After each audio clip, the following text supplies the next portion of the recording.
نحمده ونصلي ونسلم على رسوله الكريم اما بعد فاعوذ بالله من الشيطان الرجيم بسم الله الرحمن الرحيم قال الله تبارك وتعالى في القرآن المجيد وَإِذَا مَرِضْتُ فَهُوَ يَشْفِينِ صدق اللہ العظیم۔ عزیزان من، آج کا ہمارا عنوان ہے مریض کی تیمارداری کرنے کا اجر و ثواب۔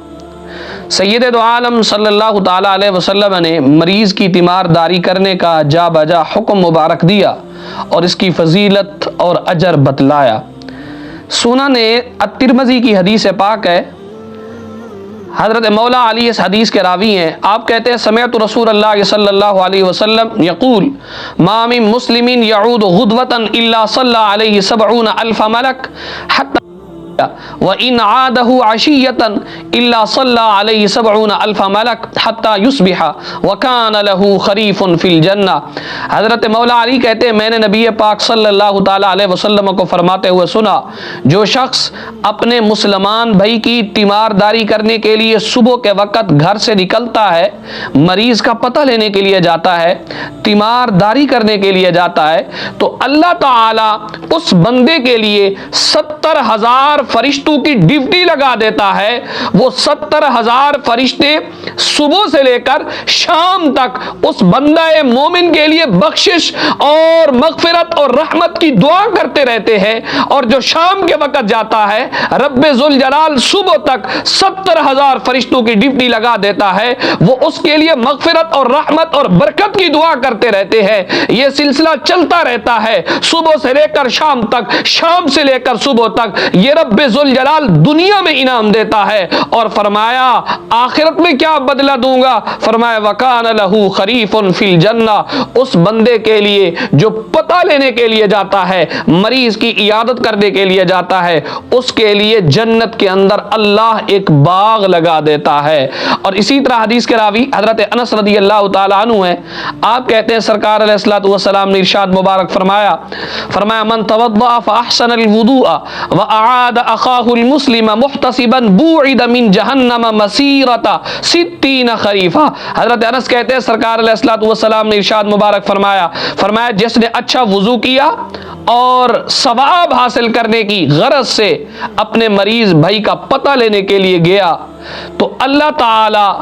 اس بندے کو ثواب اس قدر دے گا،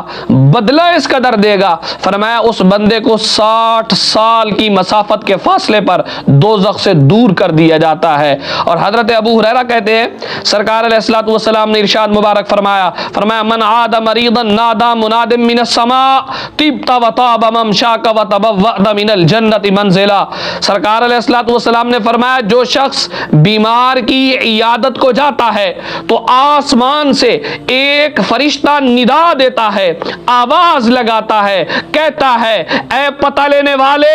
اے مریض کی تیمارداری کرنے والے، تو اچھا ہے، تیرا چلنا بھی اچھا ہے، اور تیرا آنا جانا اس قدر عظیم ہے، اللہ کی بارگاہ کے اندر اس قدر حسین ہے کہ میرے نبی نے فرمایا کہ تو نے جنت کے ایک منزل کو اپنا ٹھکانہ بنا لیا ہے، کہ تیرا جو آنا جانا ہے اللہ نے تمہیں بدلہ اور جزا اس قدر دی ہے کہ تیرے آنے جانے کی برکت سے تیرا ٹھکانہ اب جنت کے اندر ہو چکا ہے۔ حضرت جابر کہتے ہیں مسند امام احمد بن حنبل کی حدیث ہے، سرکار علیہ الصلوۃ والسلام نے ارشاد فرمایا من عاد مریضا لم یزل یخوض الرحمت حتی یجلس فاذا جلس اغتمس فیها۔ فرمایا کہ جو شخص مریض کی عیادت کو جاتا ہے، میرے نبی نے فرمایا جو مریض کا پتہ لینے کے لیے جاتا ہے تو وہ رحمت کے دریا میں غوطہ زن رہتا ہے جب تک کہ بیٹھ نہیں جاتا، اور جب بیٹھ جاتا ہے تو غریق دریائے رحمت ہو جاتا ہے۔ عزیزان من، یہ مریض کی تیمارداری کرنے کا اجر ہے کہ انسان پتہ لینے کے لیے گھر سے نکلتا ہے تو اللہ کی رحمت اس کے ساتھ شامل حال ہو جاتی ہے، اللہ کی رحمت کے اندر رہتا ہے۔ حضرت ابو سعید خدری کہتے ہیں سرکار علیہ الصلوۃ والسلام نے ارشاد مبارک فرمایا افضل العبادت سرعۃ القیام۔ فرمایا بہترین عیادت یہ ہے کہ مریض کے پاس جب تم جاؤ مزاج پرسی کے بعد فوراً اٹھ جاؤ۔ یہ بھی المیہ ہوتا ہے کہ مریض کا ہم پتہ لینے کے لیے چلے جاتے ہیں، لیکن آگے مریض اپنی بیماری کی علالت، دکھ اور تکلیف اور رنج کے اندر مبتلا ہوتا ہے، ہم اس کی جان تک نہیں چھوڑتے۔ تو چاہیے یہ کہ ہم جائیں تو اس کا حال احوال پوچھیں، اس کو حوصلہ دیں، اس کو دلاسا دیں اور اس کو صبر کی تلقین کریں، اس کو اچھی اچھی باتیں کریں، درود شریف کے متعلق کہیں، ذکر و اذکار کے متعلق کہیں اور جلد از جلد واپس کی جانب آ جائے۔ یہ نہ ہو مریض پہلے بیماری کے دکھ اور رنج اور غم کے اندر ہے تو ہم اس کے سر پر جا کر بیٹھ کر اس قدر اس کو تنگ کرنا شروع ہو جائیں کہ اس کی بیماری ڈبل ہو جائے، وہ ٹینشن اور پریشانی کا ڈبل مریض بن جائے، بلکہ مختصر وقت کے ساتھ اس سے بات چیت کرے۔ اور یہ بھی نہیں ہونا چاہیے کہ ہم جب جائیں مریض کے پاس کہیں جی بس جی تیرا تو اتنا کمزور ہو گیا ہے، تیری تو حالت غیر ہو گئی ہے، پتہ نہیں کہ اب تیرا کیا ہوگا۔ بلکہ ایسے جملے نہیں کہنے چاہیے، بلکہ اس کو حوصلہ دینا چاہیے اور اس کو کہنا چاہیے یہ مرض، یہ علالت، یہ دکھ، یہ پریشانی، یہ بیماری یہ میرے رب کی جانب سے ہے، اسی نے دی ہے، اسی نے ہی دور کرنی ہے۔ جیسا کہ رب ذوالجلال نے قرآن میں فرمایا وَإِذَا مَرِضْتُ فَهُوَ يَشْفِينِ، کہ جب بندہ مومن بیمار ہوتا ہے، جب بندہ رب کی بارگاہ کے اندر عرض گزار ہوتا ہے کہ مولا میں تو بیمار ہوں، فَهُوَ يَشْفِينِ، مولا تو نے ہی مجھے شفا دینی ہے۔ یعنی جب میں بیمار ہوتا ہوں تو میرا رب ہی مجھے شفا دیتا ہے۔ یعنی مریض کو صبر کی تلقین کرنی چاہیے، مریض کو حوصلہ دلانا چاہیے۔ سرکار علیہ الصلوۃ والسلام نے ارشاد فرمایا، سنن ترمذی کی حدیث ہے، حدیث کے راوی حضرت ابو سعید خدری ہیں، میرے نبی کا فرمان ذیشان ہے، سرکار نے فرمایا اذا دخلتم علی المریض فنفسوا له فی اجلہ فان ذلک لا يرد شیئا ویطیب بنفسہ، فرمایا جب تم بیمار کا پتہ لینے کو جاؤ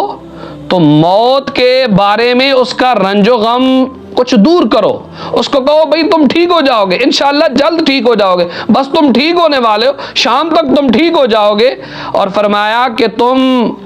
اس کا رنج و غم جو ہے دور کرو،